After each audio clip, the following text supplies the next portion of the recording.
Colorado's largest employer is particularly sensitive to which way the wind is blowing.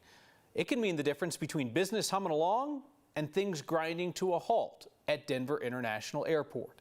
So they're preparing for different weather than they've seen in the past. Here's ANUSHA Roy.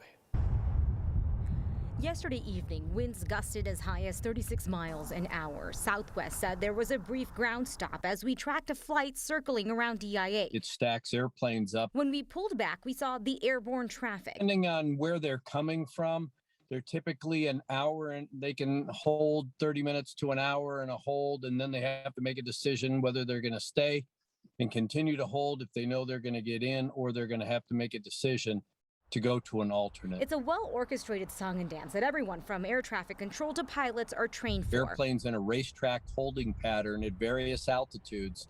And then as the arrivals or departures allow, they will then cycle these airplanes into, if they're landing at Denver, cycle them into the flow. Airlines and airports are ready for bad weather, but aviation expert Greg FETH said the game is a little different with the number of back-to-back high wind days. When we have a snowstorm in Denver and they shut the airport down, you know what the ripple effect is. With the changing weather that we're having and the climate issues that we keep talking about, I think that that's going to have to be factored into how they build schedules. At the same time, DIA has big goals. Increase the number of passengers coming through DEN to 100 million passengers per year over the course of the next 10 years. And with that comes expansions and responsibility. The airport is not only trying to be more environmentally friendly. We're going to have new facilities that are 30 and 40% more energy and water efficient. But planning for a different climate,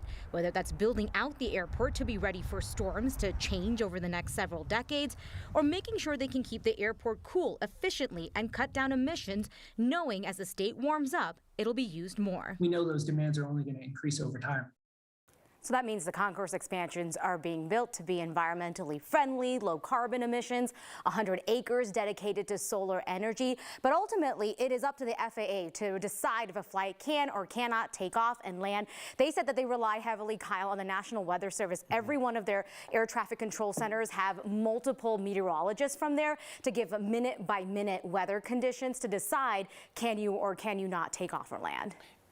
Not necessarily a safety issue as they look forward. Yeah, Greg was very specific about that. He said everybody from pilots, FAA, everybody's trained on what to do with high winds, right? That part is not new. We're talking about the unusual number of days of high winds and what that means long-term for airports. Logistics that impacts the bottom line. ANUSHA, thank you.